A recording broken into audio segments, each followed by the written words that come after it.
Assalamualaikum warahmatullahi wabarakatuh. Salam sejahtera untuk kita semua. Semoga selalu kita dalam lindungan Tuhan Yang Maha Esa.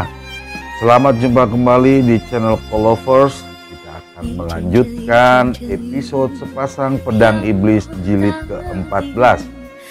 Kita akan flashback sedikit ke jilid ke-13, bahwasanya Bun Beng saat itu diizinkan oleh gurunya untuk turun gunung.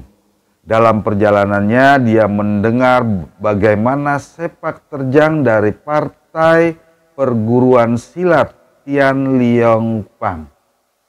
Nah, dalam perjalanannya dia mampir ke kota kecil Tian Ling Bun.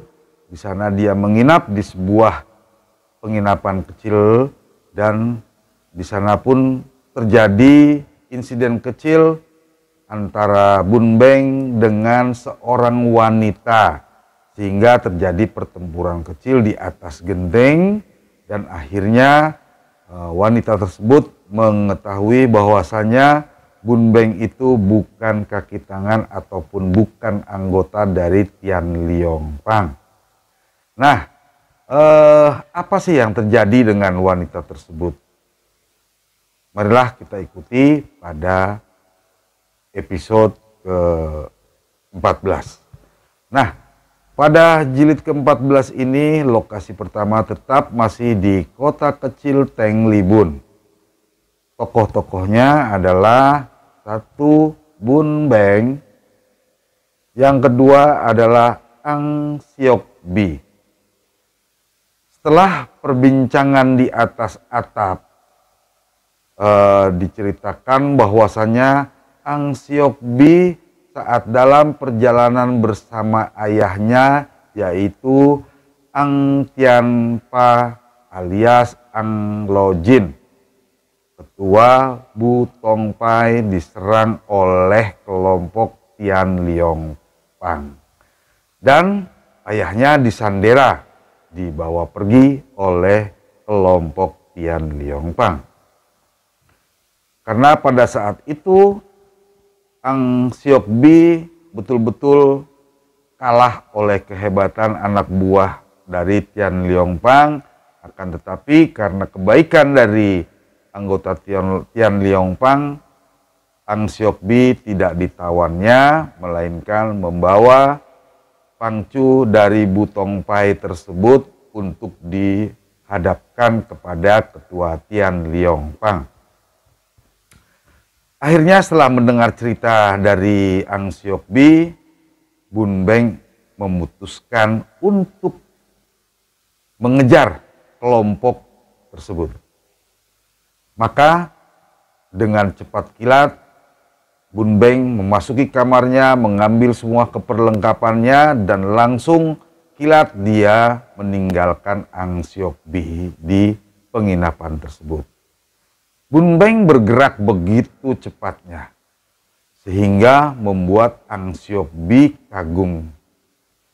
Kemudian Ang Siok Bi turun dari buwungan atau dari genteng untuk mengambil perlengkapannya dan akan segera menyusul Bun Beng yang sudah jauh meninggalkan tempat tersebut. Memang benar, jika dia ikut Bun Beng berarti kelompok yang menculik ayahnya akan makin jauh meninggalkannya. Setelah itu, kita tinggalkan perjalanan tersebut, kita langsung memasuki ke lokasi kedua, yaitu di hutan daratan besar.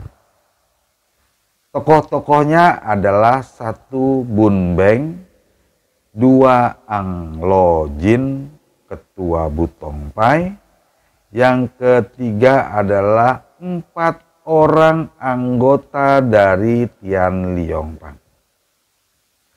Akhirnya setelah begitu cepatnya dan Bun Beng langsung mengejar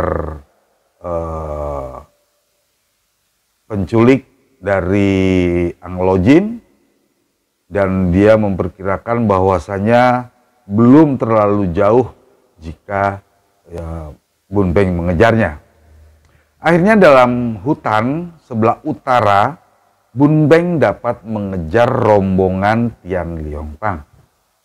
Terlihatlah mereka sedang menarik kerangkeng yang berisi ketua Butong Pai Ang Lo Jin.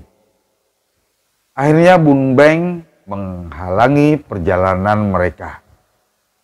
Bun Beng bersiasat bahwa dia bersama 4 orang sahabatnya menginginkan dilepaskannya Ang Lo Jin. Ternyata Bun Beng mempunyai taktik seolah-olah dia bersama dengan 4 orangnya. Bagaimana taktik tersebut dijalankan? Mereka pun terheran karena tidak melihat 4 orang sahabat yang dikatakan oleh Bun Beng tadi. Mereka berpikir, anggota Tian Liong Pang berpikir betapa hebatnya ilmu 4 orang tersebut tanpa diketahuinya sudah berada di situ. Maka jadilah pertempuran Bun Beng dengan 4 orang Tian Liong Pang yang merasa dipermainkan. Karena memang akhirnya terbukalah taktik daripada Bun Beng yang memang pada saat itu Bun Beng telah mengirimkan serangan-serangan dari berbagai penjuru, seolah-olah itu serangan dari 4 orang kawannya. Padahal semuanya itu dilakukan oleh Bun Beng sendiri. Setelah merasa dipermainkan, maka terjadilah pertempuran. Bun Beng dikeroyok oleh 4 orang Tian Liong Pang. Perkelahian pun tidak dapat dihindari, dan gerakan Bun Beng melawannya hanya sekedar menghindar seperti mempermainkan 4 orang tersebut. Dalam keadaan terpepet, 2 orang tersebut melarikan kerangkeng dan 2 orang lagi menyerang Bun Beng dengan ilmu pedang Tian Liong Pang. Akhirnya dengan kecerdikan Bun Beng dapat mengejar setelah mengalahkan 2 anggota Tian Liong Pang yang terus menyerang Bun Beng. Nah, setelah dikalahkan maka ditinggallah pergi kedua orang tersebut sambil Bun Beng mengejar 2 orang anggota Tian Liong Pang yang membawa kerangkeng yang berisikan Ang Lo Jin. Nah, Bun Beng sadar bahwasanya kalau dirinya memang sudah sampai di markas, artinya dia akan berhadapan dengan Pang. Itulah kenapa Bun Beng sengaja mengejar dan diarahkan menuju kepada markas dari Tian Liong Pang. Nah, setelah Bun Beng sadar dan dia sampai di markas Tian Liong Pang dan akan berhadapan dengan Pangcu dari Tian Liong Pang. Sudah kita ketahui bahwasanya yang menjadi ketua Tian Liong Pang pada jilid ke-13 yaitu adalah wanita cantik yang bertutup muka atau bercadar, yang pada episode 13 pun sudah dijelaskan bahwasanya Pangcu dari Tian Liong Pang adalah Nirahai, istri dari Sumahan atau Han Han, dan ibu dari Milana, anak buah perkawinan dari Sumahan dengan Nirahai. Kita tidak akan membahas bagaimana proses terjadinya Nirahai diangkat menjadi ketua. Nanti kita akan bahas pada episode tersendiri bagaimana itu bisa terjadi. Sebaiknya kita ikuti kelanjutan dengan Bun Beng yang sengaja diarahkan untuk masuk ke markas Tian Liong Pang. Nah, apa yang akan terjadi dengan Bun Beng setelah dia memasuki markas dari Tian Liong Pang, dan bagaimana kondisi Siok Bi yang ikut mengejar Bun Beng dari belakang, apakah dia bisa sampai ke sana atau tidak? Marilah nanti kita ikuti pada episode selanjutnya, yaitu episode Pasang Pedang Iblis 15. Terima kasih. Wassalamualaikum warahmatullahi wabarakatuh.